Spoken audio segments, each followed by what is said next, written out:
We have 500,000 residents in HRM. That's half the province of Nova Scotia. Our infrastructure is already overburdened. We know that with housing and healthcare, our transportation, in all levels of government.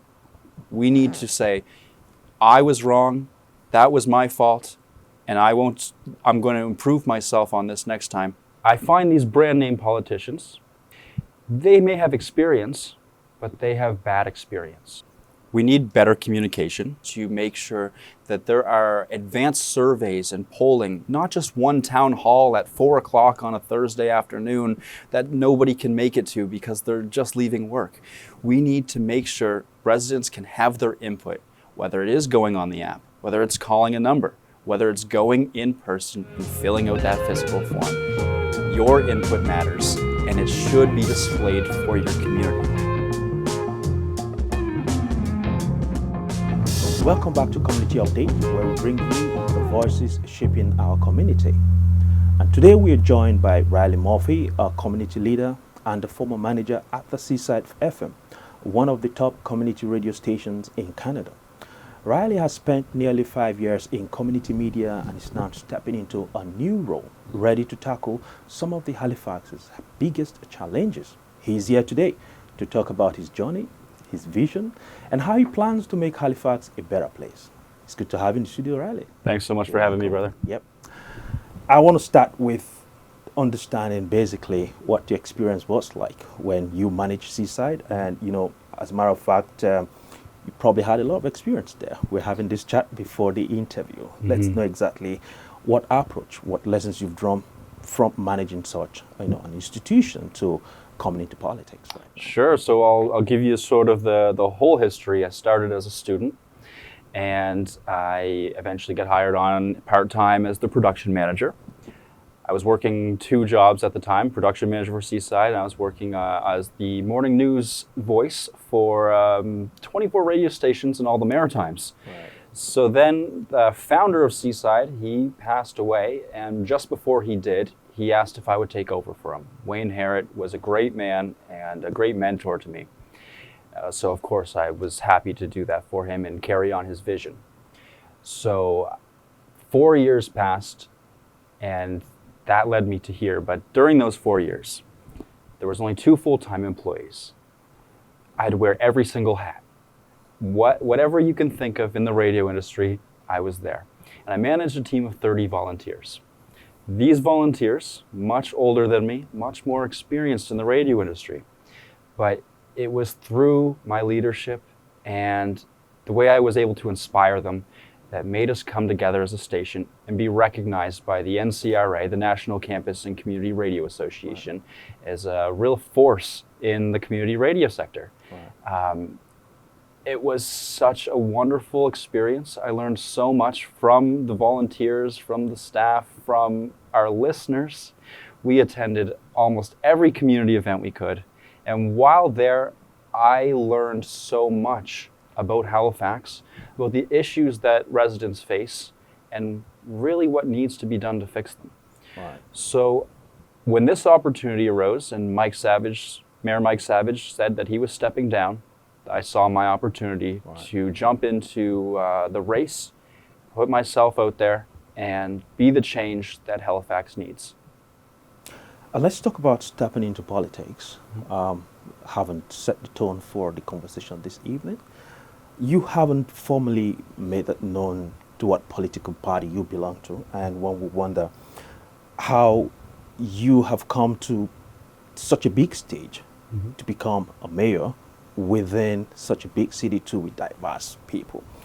What inspired you indeed to take up this challenge and leap into an office such as the mayoral position? Well, life is politics, and we can learn so much about each other if we just listen.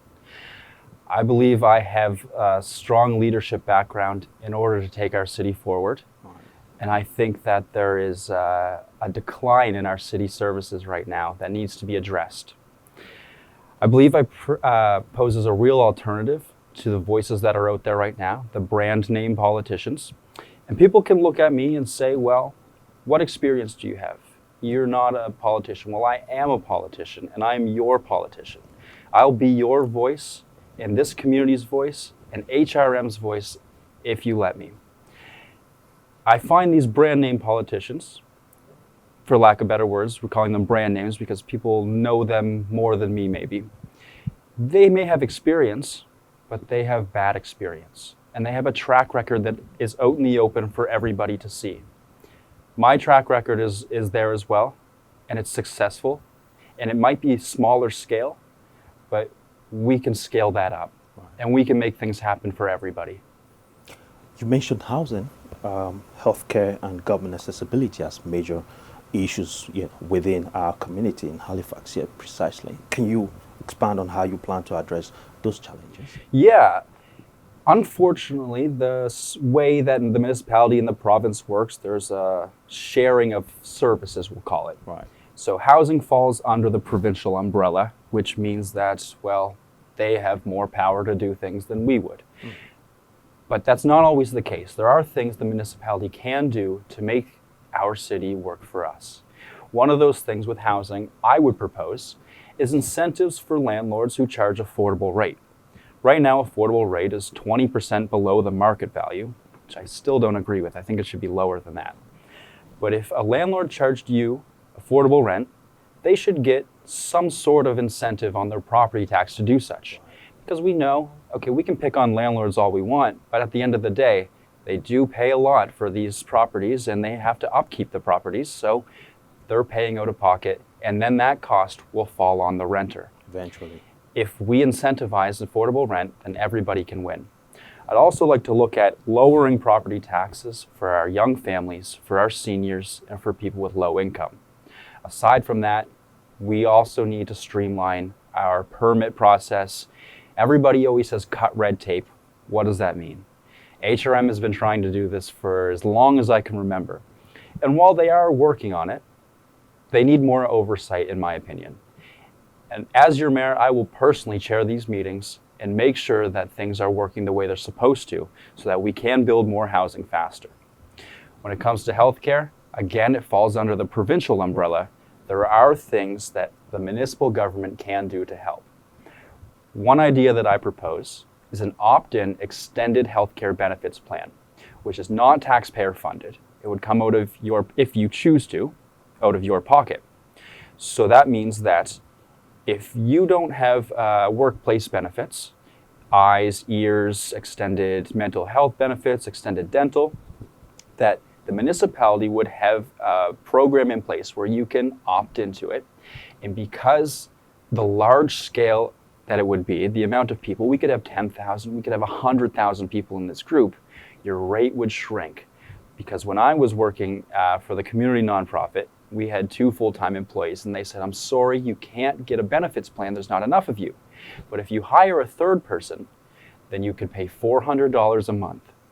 Well, $400 a month is too much, and I would never use that anyways. I would rather keep my $400 and pay when I need to. So this plan would act as your group benefits plan if you don't have a workplace plan. And again, because the size of the group, your premium would go down. When it comes to accessibility, I talk to so many seniors who say, well, I can't participate. I don't have an email address. I don't have a computer. I don't have a phone. Society is pushing me away. And they feel like they're just left out. Well, there's an app for everything. There's a website for everything. But physical forms have gone away. And our seniors need a physical form and somebody there that's able to help them fill that out. Because as you know, with government, some things can be quite tricky to navigate. If we had physical forms at all post offices, maybe community centers, anywhere we can get these, and a senior can go there, or somebody who just can't afford technology maybe, they can go there and fill these forms out. Maybe a day a week, 2 days a month. There's an employee there that can sit with you, explain what's happening on this form, and fill it out with you. It's less of a headache, and things get done. Right. So our seniors can feel included in society and not like they've done their time and we push them off to the side. All right, let's talk about collaboration with different levels of government if you become the mayor of Halifax. You've highlighted the importance of doing so, connecting with those levels and organizations. Mm-hmm. What strategies would you use to ensure those collaborations that you're going to put in place will bring progress to the provincial matters, as like the housing situation, like the healthcare situation. We even have transportation there. You've already stated, what the province has to do, what the municipality has to do, but how do you plan to have that collaboration going? Right now, I understand that the municipal council and our provincial government aren't getting along right now. We need better communication. We need to check the ego at the door and not worry about what color party you represent. At the end of the day, we're all brothers and sisters of this province, of this municipality, and we can get things done with clear communication, not fighting about, well, you wear the color blue and I wear the color red, or I wear the color blue and you wear the color red, so we can't work together. We have to check that at the door, and we have to make sure that things get done for the better of all of HRM. Right. I always tell people, they say, well, what party do you represent? I don't represent any party. I'm an independent in a municipal election. Yeah. But I would say I'm fiscally conservative. I like to keep our money with us, and I'm socially a liberal, where I think everybody should be free to do as they please. That's an interesting answer. And of course, you've emphasized so many times on communication, transparency, and accountability. Can you share some specific ways you would implement those values if elected mayor? Yeah, so on the topic of communication, Right. we need to engage our residents.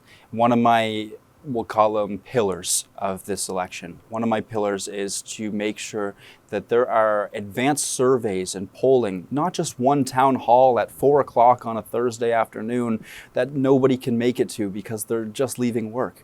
We need to make sure residents can have their input, whether it is going on the app, whether it's calling a number, whether it's going in person and filling out that physical form. Your input matters, and it should be displayed for your community. Yeah. So if there's a new development going up behind your house, you don't agree with it, the only chance to get your input in is that town hall.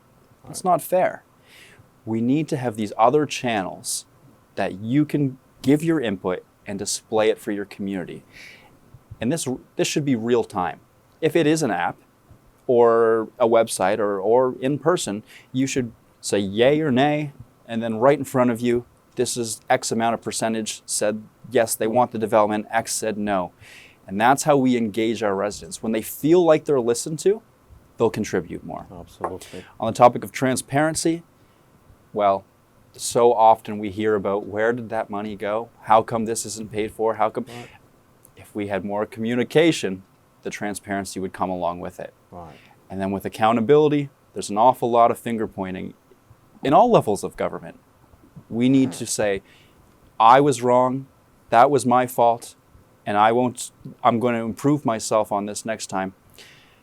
Or else we're just passing the blame. It was your fault, it was your fault. And where do we go from there? Right. If we don't have accountability, we don't have a functioning council. Absolutely. And one would think that basically going to work with the province. And but you have the other level also, which is the federal. Yeah. And very recently, we heard about the plans to send some 6,000 immigrants to our province. What would be, on the side, your take on this? Because I know you don't make that call at that level as a mayor if you're elected, but what would you want to advise the province to do in this case? We have 500,000 residents in HRM. That's half the province of Nova Scotia.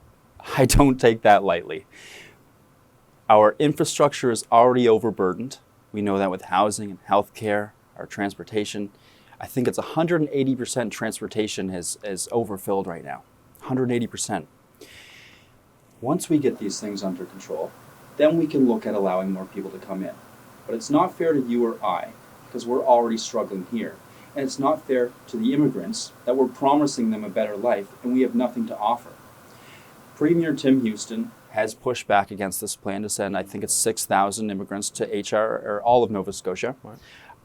Again, like you said, it doesn't fall on the municipality. We don't have much of a say, but we should join him and say, not yet. Yes, once we get things under control, but not until we do that. That's interesting. And as we wrap up, I just wanted to find a couple more questions, maybe two. Of course. Happy to be here. I'm curious to know what a strong community really means to you, because you've talked a lot about community and becoming that mayor, if elected, that would unify, bring diversity to bear. So I'm saying, what are the top priorities on your platform that will help us to get there, basically? Right. A strong community to me, when I look at the communities of HRM, East Preston is a great one. They band together for everything. They help their neighbor. They are brothers and sisters to the core. Everybody knows each other. And if one person is in trouble, the community rallies around them to help. Yeah. If we all acted like this, if we all took time to know our neighbors and treat each other like brothers and sisters that we are, we would be able to flourish as a city rather than this fighting and whatever's happening in our city right now. We see the decline all around us. It's not just from city services and government officials. It's from us as well. Right. We need to band together. We need to look at each other as individuals, as humans. Right. Get to know each other, because we have so much more in common than we don't. Yep. Exactly. How I would do this? Again, through communication, through transparency, through accountability. These cultural events are great. As we talked about earlier before we went live, cultural events that bring us together, that make us get to know each other, right. Get to know our backgrounds, why we're doing what we're doing. We feel included by this. That's right. And more of that, more advertising of these things. Right. There's so often a great event is happening, and I don't find out till I'm driving by it. I'd love to stop in, but I just missed it. And I missed that opportunity to talk to the beautiful people that attend these cultural events. It doesn't matter what culture, they all have something to offer HRM in Nova Scotia and Canada. But if we don't get to know them and find out what they're about, we're losing that opportunity. And we're weakening our communities by doing that. A strong community is one where we have strong leaders who are uplifting those around them. Right. And in every community, there is a strong leader. Absolutely. And communities can mean places, they can mean types of people, they can mean activities. Right. The arts community, Yeah. that's a great one. They're so strong. They are helping each other at every turn. All right. Like I just mentioned, East Preston, a great community. They help each other everywhere. The Muslim community, another strong community. If I'm in trouble, they're there. If they're in trouble, I'm there for them. Right. It's so interesting that you've touched almost every part of this, and of course that's what community should be, and that's what strength is. As we wrap up, I just wanted to ask again, how do you plan to engage citizens? I've seen a couple of things you've done on social media and all that stuff, which I think it's great.